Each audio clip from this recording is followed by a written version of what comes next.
Hi, this is Tom Delaney. This is going to be a screencast where we go over some ways of addressing the issue when people who are taking a survey or participating in a study don't complete all of the items, and we then need to make a decision and do some coding in SPSS as to whether or not to keep their data.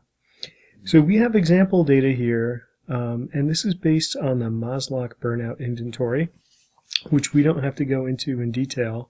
But let's just point out that there's about 9 items that contribute to a total score, and they go from M1 through M9.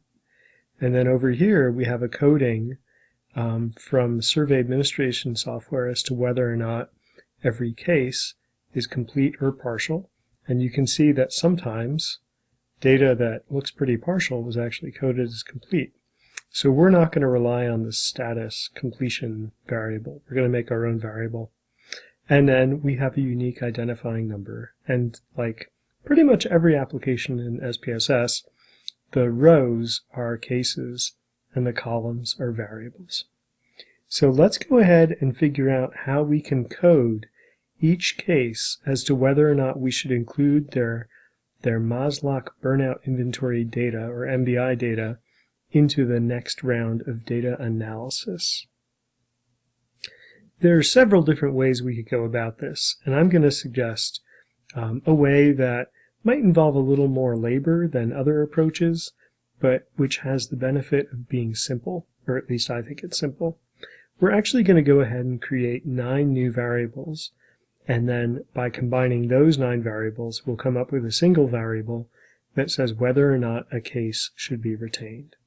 So let's think back to how we can create new variables. We can go to transform, compute variable, and let's make a new variable that simply codes whether each of those 9 items has data provided or does not have data provided.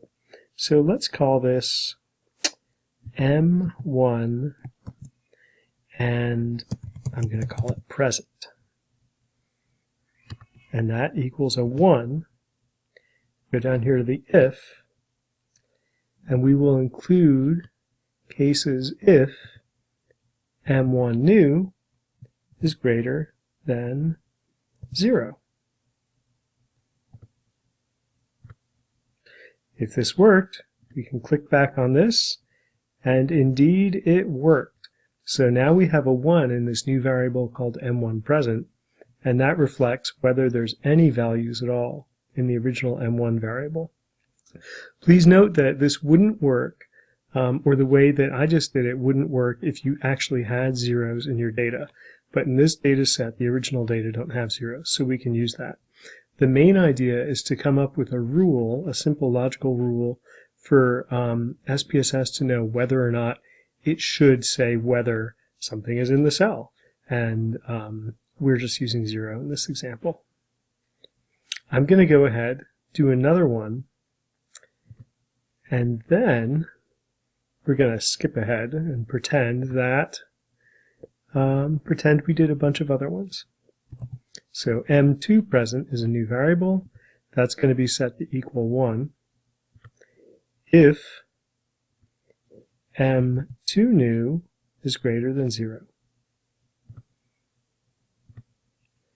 Okay, so I always like to check. Let's check. Do we have a new variable?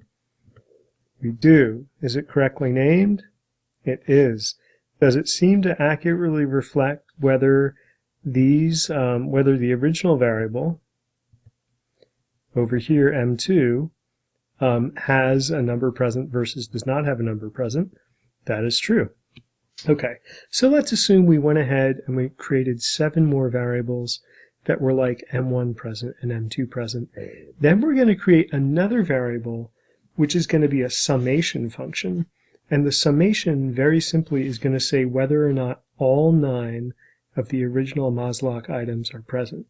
And we need to know that for this particular assessment tool, because if you don't have all 9, you're going to get a distorted score at the end. So let's go ahead and make the summation variable, and this is going to reflect whether the component variables, which in this example are just 2, but which in reality would be 9. It's going to code a 1 if all of the component variables are present, and we won't have a 1 if they're not present. So let's go ahead and do that. We go back to transform, compute variable, and here there's a new variable called mall2, and that's just my way of saying that both of the new Maslach variables are coded as 1, which again, remember, means that they have actual numeric variables in the original. And then here's our little expression that's going to give us the new variable. And we coded it so that if m1 present plus m2 present equals 2, this new variable will get a 1. So let's see if that actually works.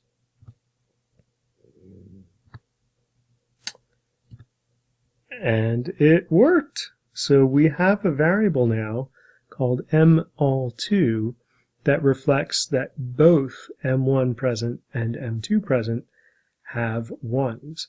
Now we can use this variable to select the people that we actually want to use their Maslach data.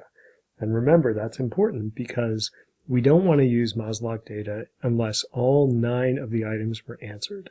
We want to have a complete assessment tool, and that's going to help our data to not be distorted. So subsequently, you can do things like sort your data based on whether this is present or not. If I were to go ahead and make a frequency distribution, I could do something like this. Go to Data, select Cases, and we'll set an if. Let's only select the cases where mall2 is there, and equals 1. Did that work? Sure looks like it worked. The the rows or cases that have slashes through them are deselected, and so will not now be counted in any calculations we do, and the ones that don't have slashes are going to be counted in calculations. And remember, whenever you're using the select function, it's really important to remember to turn it off when you want to go back and create numbers or summaries based on the full data set. But for now, we have all of the cases where both Maslach variables are present are selected, and we can go ahead and we can do all sorts of things like run frequencies. So let's look at the original first Maslach item and check on statistics. We don't really need any of these things. We're just going to get the basic frequencies. And here in our output window is the first Maslach item. And remember, this is important and it's helpful because only those cases where both, in reality it would be 9, but in our example where both of the component items are present are being reflected. And among those cases, looks like we have 485 of those. Here's the breakout of all the different scores that people gave themselves. Okay, so that's it for creating a new variable that codes for whether or not a component set of variables are present, such as when you're doing a composite score.